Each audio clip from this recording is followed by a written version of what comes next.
Okay, so this is the setup for creating the stripes, doing the light painting, and we've got the camera set on a tripod.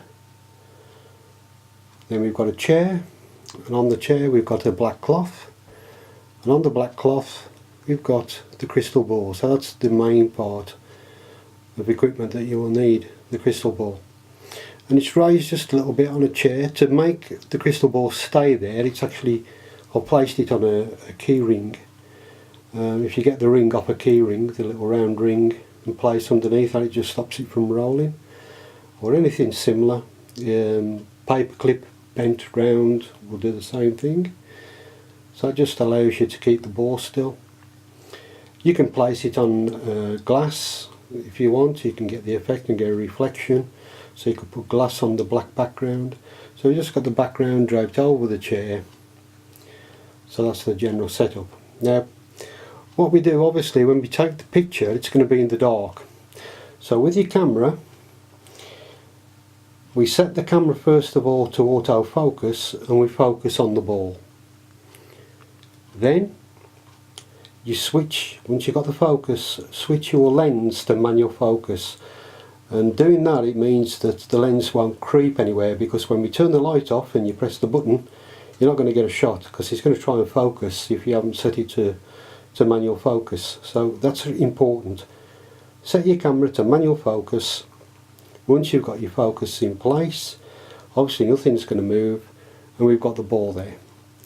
Now to create the stripes, it's important to get the right camera settings. Now we're going to be shooting in total darkness. So what you want to do is to take your ISO of your camera. We're going to be shooting in manual mode. Take the ISO of the camera as down as low as you can, probably 100 ISO, or if you can only get down to 200, use 200.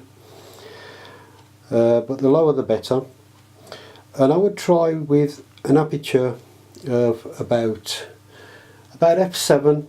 Try f7 to start with, to f9, and take some test shots basically and see what you get. But start off with f9. So I'll use f9 in this just to see what we get.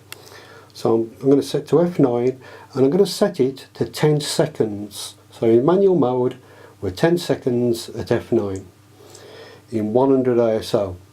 And that means basically when we turn the light off, if we took a shot, everything will be black. We wouldn't see anything whatsoever. The exposure would be underexposed, and that's exactly what we want. We want everything to be black, because when we introduce the light into the picture, it will pick up the light. So that depends on the strength of the light. I'm going to be using an LED light, and if you've got something like these cheap Christmas LED lights that you can get that are battery operated, usually just dangling on a piece of wire, you can use that, and they're quite bright, so you can actually use those and it will do the same thing as what I'm going to do. I'm going to be using an LED strip,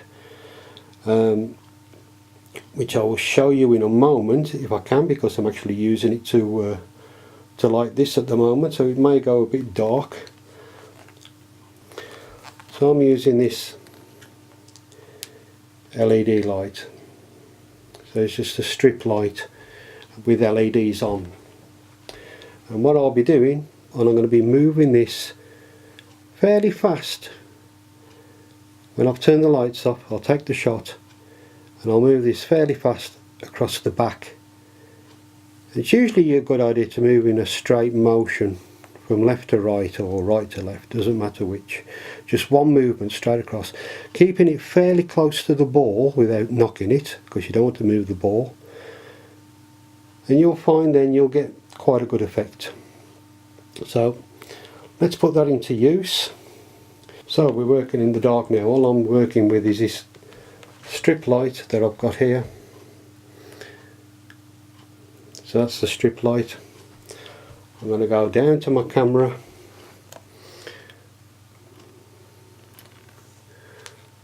You're not going to see this very well, I'm afraid.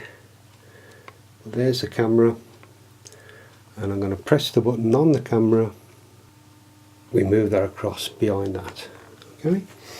And then what you can do after you've moved the strip across, you can just simply put your hand across the lens, and that will make it dark, so it won't record anything, it will just record what you've already took, and you should end up with a picture like the ones I'll show now.